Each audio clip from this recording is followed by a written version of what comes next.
درود گرم جوشان ما را بپذیرید.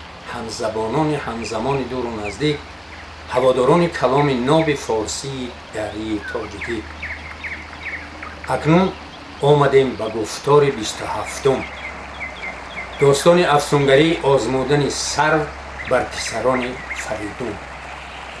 سری تازیان سرو شاهی یمن، می آورد و میخواره کرد انجمن.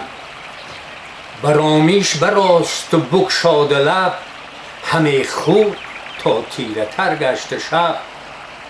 سه پوری فریدون سه داماد اوی، بخوردند می هر سه بر یاد اوی. بانگه که می چیره شد بر خرد، کجا خواب و آسایش اندر خورد. سبک بر سری آبگیری گلاب، بفرمودشان ساختن جای خواب. با پاله زیر گلفشان درخت، بخفت این سه آزاده نیکبخت. سری تازیان شاه افسونگران، یکی چاره اندیشه کرد اندران. برون آمد از گلشن خسروی، بیاراست آرایشی جادوی. برآورد سرما و باد دمان، بدان تا سر آرد بر ایشان زمان. چنان شد که بفسرد هامون را، به سر بر نیارست پری گزا. سه فرزند آن شاه افسون کشای، بجستند زان سخت سرما ز جای.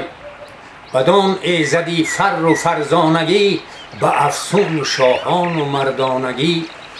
بران بند جادو ببستند راه، نکرد هیچ سرما بدیشان نگاه.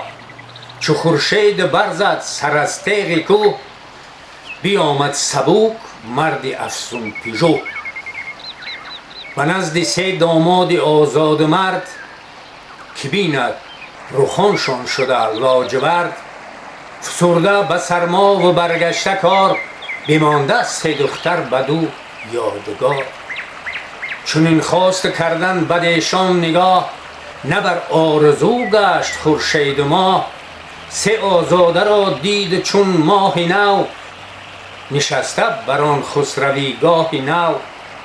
بدانست افسون نه آید بکار، نباید بدین بود خود روزگار.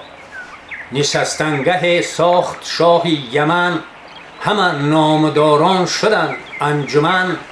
دری گنجهای کهن کرد باز، کشاد آنکه یک چند گه بود راز. سه خورشید رخ را چو باغ بهشت، که موبد چو ایشان صنوبر نکشت. ابا تاج با گنج نادیده رنج، مگر زلفشان دیده رنجی شکنج. بیاورد و هر سه بدیشان سپرد، که سه ماهی نو بود و سه شاهی گرد. ز کینه بدیل گفت شاه یمن، که بد از آفریدون نیامد به من. بد از من که هرگز مبادم نشان، که ماده شد از تخم نرکیان. به حق‌تر کسی دان که دخترش نیست، چو دختر بود روشن اخترش نیست. و پیش همه موبدان سرو گفت، که زیبا بود ماه را شاه جفت. بدانید که این سه جهان بین من، سپردم بدیشان به آیین من. بدان تا چو دیده بدارندشان، چو جان پیش دل برنگارندشان. خروشید و بار عروسان ببست، ابر پشت شرزه هیونان مست. ز گوهر یمن گشته افروخته، ایماری یک اندر دیگر دوخته.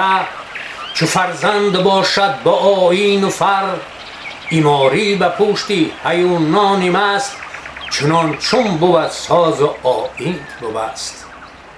ابا چتر و با خواسته شاهوار، گسی کردشان و برآراست کار. به سوی فریدون نهادند روی، جوانان بیدار دل راه جوی.